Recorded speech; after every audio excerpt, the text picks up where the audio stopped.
صحابہ کرام رضی اللہ تعالیٰ عنہم کے اقوال کی طرف نظر کرتے ہیں کہ کن گناہوں کی وجہ سے انسان پر یہ اللہ کی آزمائشیں آتی ہیں۔ حضرت عائشہ رضی اللہ تعالیٰ عنہ و ارضاہا سے پوچھا گیا کہ یہ زلزلہ آنا کیا یہ اللہ کی طرف سے آزمائش ہے، کیا یہ اللہ کی طرف سے عذاب ہے؟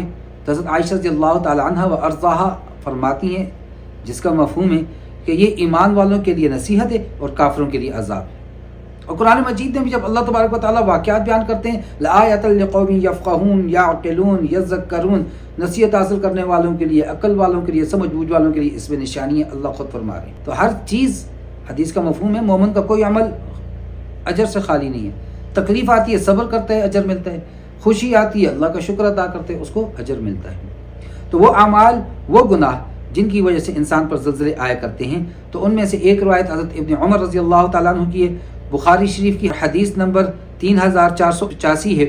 اس حدیث کے اندر حضرت ابن عمر رضی اللہ تعالیٰ عنہ فرماتے ہیں کہ آپ سے ایک شخص آیا اور اس کے ازار، اس کے شلوار، اس کے پائنچے ٹخنوں سے نیچے تکبر کی وجہ سے جا رہے تھے، اسی وقت وہ زمین کے اندر دھنسا دیا گیا۔ تو ایک گناہ یہ سامنے آیا کہ ازار کے ٹخنوں سے نیچے ہونا، اس کا سبب فخر، ریا، نمود و نمائش، تکبر ہو، ایک ہو۔ تو بالواسطہ ہم کہہ سکتے ہیں کہ تکبر وہ گناہ ہے کہ جس کی وجہ سے اللہ تبارک و تعالیٰ اسی وقت زمین میں دھنسا دیں یا زلزلہ آ جائے، کوئی بعید نہیں ہے۔ اور اس کی علامت یہ ہے کہ ٹخنے سے شلوار نیچے جا رہی ہو، پینٹ نیچے جا رہی ہو۔ دوسرا، ابن ماجہ حدیث کی کتاب کا نام، کتاب الفتن اس کے باب کا نام، اور حدیث نمبر 4010 جس کے اندر کچھ گناہوں کو گنوایا گیا کہ جس کی وجہ سے اللہ تبارک و تعالیٰ زلزلے کا عذاب بھیجتے ہیں۔ اس میں سے پہلا گناہ شراب پینا، اور طویل حدیث ہے کہ شراب کے نام بدل کر اب اس شراب کو، اس دن ایک کلپ دیکھ رہا تھا، میں نام نہیں لینا چاہتا، کہ وہ شخص اس کے پاس ایپل جوس پڑا ہے اور اس کے والد پر بھی شراب کا وہ بنا مقدمہ، اور وہ پی رہا ہے اور وہ یہ کہہ رہا ہے کہ دیکھیں میں شراب تو نہیں پی رہا، میں تو ایپل جوس پی رہا ہوں۔ اور اس کے بعد وہ یہ الفاظ کہہ رہا ہے کہ مجھے بڑی خواہش ہے کاش یہ شراب حلال ہوتی میں شراب کو پیتا۔ تو حلت کا ارادہ، اس کو پینے کا ارادہ رکھنا اور پھر اس کو پینا یا اس کو مختلف نام دے دینا، بیئر کہہ دینا یا کچھ اور کہہ دینا اور اس کو پینا آج بالکل عام ہے، اور ہمارا نوجوان اور اس کی طرف اس کو مائل کیا جا رہا ہے ہر طرح سے۔ دوسرا گناہ کہ ان کے سروں پر گانے کے آلات ہوں گے اور گانے والی ان کے پاس گانا گائے گی۔ اب اس کے لیے جو حدیث کے اندر الفاظ استعمال ہیں گانے کے آلات کے لیے، معازف، اور معازف عربی کے اندر گانے کے ہر آلات، ہر انسٹرومنٹ کے لیے آ رہے ہیں۔ وہ ڈرم بھی ہو سکتا ہے، وہ ڈھولک بھی ہو سکتا ہے، وہ کوئی بھی بجانے کا، اس کو آپ گٹار کہہ دیں، اس کو آپ کچھ بھی کہہ دیں، ہارمونیم ہو، اللہ کرے وہ جو بلا بھی ہو، وہ میوزک سے تعلق رکھتی ہے، اس کو میوزک کہہ رہے ہیں، تو وہ اس کے اندر شامل ہے۔ دو گناہ یہ آگے، پہلا آ گیا تکبر، دوسرا آ گیا شراب خوری، تیسرا آ گیا گانا بجانا اور سننا۔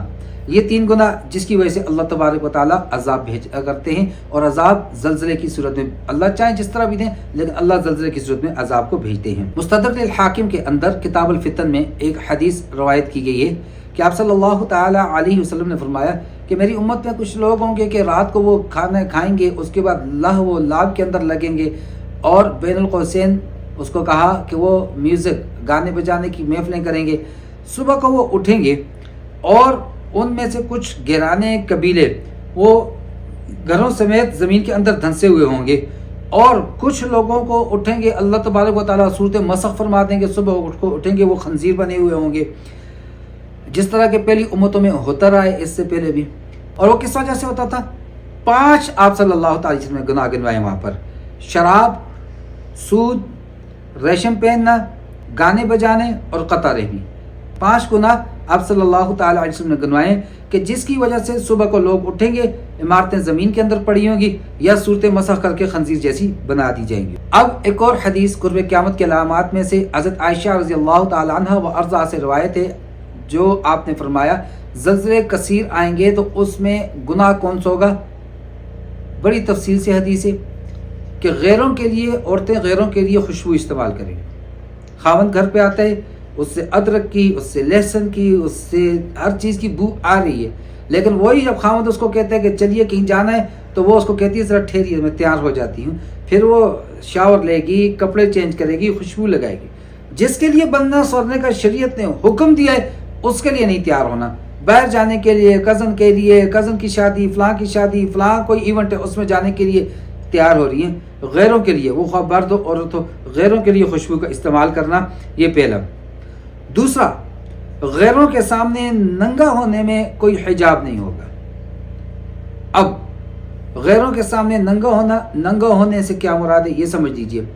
عورت کا لباس ہی اس کا احرام ہے عمرے اور حج کے موقع پر. البتہ جو دوپٹہ یا آگے سے کوئی اگر چادر لٹکا رہی ہے تو وہ چہرے کے ساتھ مس نہ ہو. اس سے ثابت یہ ہوتا ہے کہ چہرہ بھی اس کا, اور اس پرفتن دور میں خاص طور پہ چہرہ بھی اس کے پردے کے اندر شامل ہے. بلا ضرورت غیر محرم کے سامنے چہرے کو کھلا رکھنا یہ قطعاً درست نہیں ہے. اب آگے ہم اس کی طرف ننگا ہونے کی طرف, یا ایسا لباس پہنا, العورات کالعاریات, ایسا لباس پہنی ہوئی ہوں گی کہ جیسے ننگی پھر رہی ہو, سکن ٹائٹ قسم کا لباس. اور پھر دوسروں کے سامنے حجاب نہ ہوگا.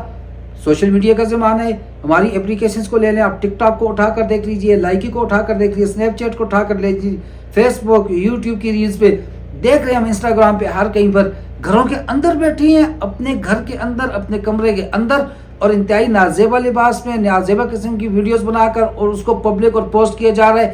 تو کوئی حجاب نہیں, کوئی ڈر نہیں, کوئی رکاوٹ نہیں. تو دوسری جو نشانی وہ یہ ہے کہ جب زلزلے آتے ہیں تو اس کے اسباب میں دوسری کیا ہے کہ وہ ان کو غیروں کے سامنے, پہلا غیروں کے سامنے خوشبو, اور دوسرا غیروں کے سامنے ننگا ہونے میں کوئی حجاب نہیں ہوگا. تیسرا, شراب اور موسیقی عام ہوگی. اور آج دیکھ لیجئے, اور ایک عجیب بات ہے, ہوٹلوں میں جائیں تو جی یہ کرسچنز کا ہوٹل ہے اور ان کے پاس لائسنس ہے. کرسچینٹی کے اندر حضرت عیسیٰ علیہ السلام کا لایا ہوا دین, اسی کے نام سے منسوب عیسائیت, کس طرح شراب حلال ہو سکتی ہے, کس طرح؟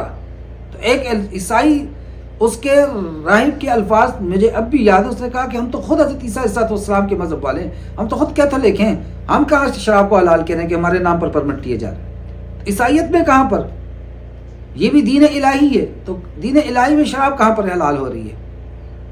تو وہ اس کو اس نام پر پہلی امتوں میں تھی اگر, اور آپ صلی اللہ تعالیٰ علیہ وسلم کے آنے کے بعد اس کو حرام قرار دے دیا گیا, مدینہ کے گلیوں میں پانی کی طرح شراب کے مٹکے ڈائے گئے, بائے گئے, تو پھر اب اس کے بعد شراب کو رکھنے کی کیا پرمٹ کی اس کی ضرورت پڑتی ہے؟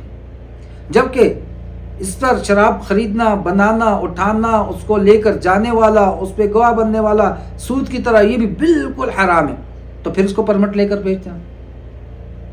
اسی طرح سے موسیقی کو لے لیجئے, کنسرٹ, مسجد کی تعمیر ہو رہی ہو, اس کے لیے 10 روپے دیتے ہوئے 3 مرتبہ بٹھوں میں دیکھ کے سب سے چھوٹے والا نوٹ لگا کر چندہ باکس میں ڈالنا, مانگنے والے کو دینا, اور اس کنسرٹ کا 1 گھنٹے کا 3000 2000 کا ٹکٹ لے کر جانے میں ہم فخر محسوس کرتے ہیں. تو زلزلے کیوں نہیں آئیں گے؟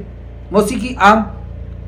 اور کسی زمانے میں موسیقی کاروں کو نٹ کنجر کہا جاتا تھا, اب تھوڑا نام چینج ہو گیا, سیلیبریٹیز اور سنگرز اور کیا کیا ان کو کہا جاتا ہے, بس نام تبدیل ہوئے, کام وہی, آج وہی گانا بجانا. پرانے زمانے میں جس کو حقیر سمجھا جاتا تھا اس کو مراسی کہا جاتا تھا, اور اب نام بدل گیا اور ان کو ہم نے سیلیبریٹیز کہنا شروع کر دیا. ان کو اہمیت دینی, میڈیا کی وار ہے, میڈیا نے ان کو بڑا چمکا کے پیش کر دیا, ہم ان کو فالو کرنے لگ گئے. اسی طرح حضرت عبداللہ ابن مسعود رضی اللہ تعالی عنہ سے ایک روایت ہے, اور جس میں انہوں نے فرمایا کہ جب سود اور زنا یہ عام ہوگا, اللہ تبارک و تعالیٰ زلزلے بھیجیں گے. اب زنا, ایک تو زنا ہے بالفعل انٹرکورس, اس پہ بعد میں ایک مبادیات زنا ہے. مبادیات زنا کیا ہے؟ دیکھنا, نظر کا زنا, حدیث میں آتے ہیں. فوش گفتگو کرنا, زبان کا زنا. فوش گفتگو سننا, کانوں کا زنا. گانے سننا, کانوں کا زنا. پھر تصویر یار دل میں بسی ہے, جب چاہ سر جھکایا دیکھ لیا, شاعر کہہ رہا ہے.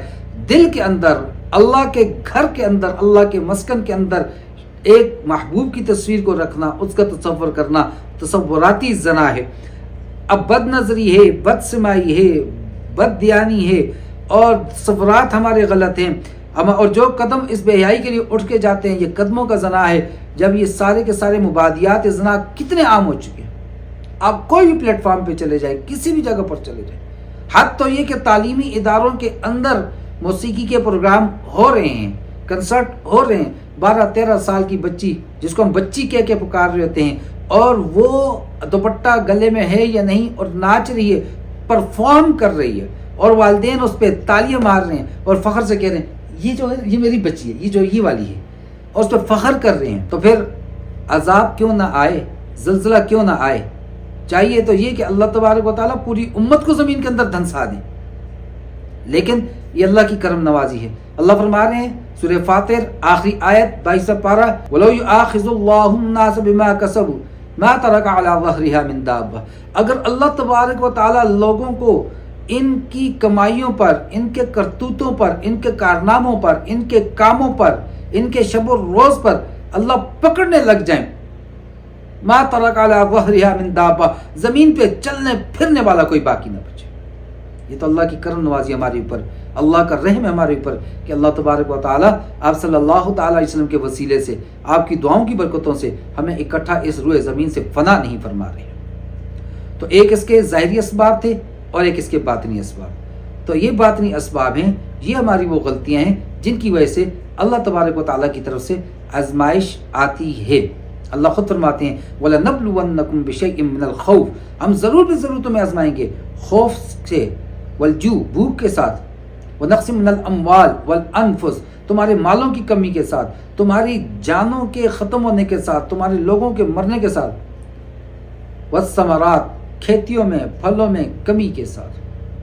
ابھی دیکھیں گاڑی الٹ گئی، کشتی الٹ گئی، کتنی ہلاکتیں ہو گئی، کتنی زیادہ جانوں کی کمی کے ساتھ، فصلیں نہیں ہو رہی، عین وقت پر فصل کاٹنے کا وقت آتا ہے اللہ کی طرف سے آزمائش آ جاتی ہے، ژالہ باری ہو گئی، ساری فصل تباہ ہو گئی، کاٹ ہی نہیں سکا، کاٹی تھی سنبھالی نہیں تھی، ایسا کچھ ہو گیا کہ ساری فصل ضائع ہو گئی۔ یہ زرعی ملک ہے اور زرعی ملک کے اندر ہم باہر سے کھانے پینے چیزیں منگوا رہے ہیں، لا رہے ہیں، تو یہ اللہ کی طرف سے آزمائش ہے۔ لیکن وَبَشِّرِ الصَّابِرِينَ اللہ فرماتے ہیں صبر کرنے والوں کے لیے خوشخبری ہے۔ صبر کیا ہے؟ پہلی بات اپنے آپ کو گناہوں سے روکنا، دوسری بات اپنے آپ کو اطاعت نیکی کے کاموں پہ لگانا، تیسری بات اللہ کی طرف سے کوئی بھی فیصلہ ہے اس پہ رضا بالقضاء، میرے رب کا فیصلہ ہے میں اس پہ راضی ہوں۔ ایسے لوگوں کے لیے خوشخبری ہے۔ کیا ہے؟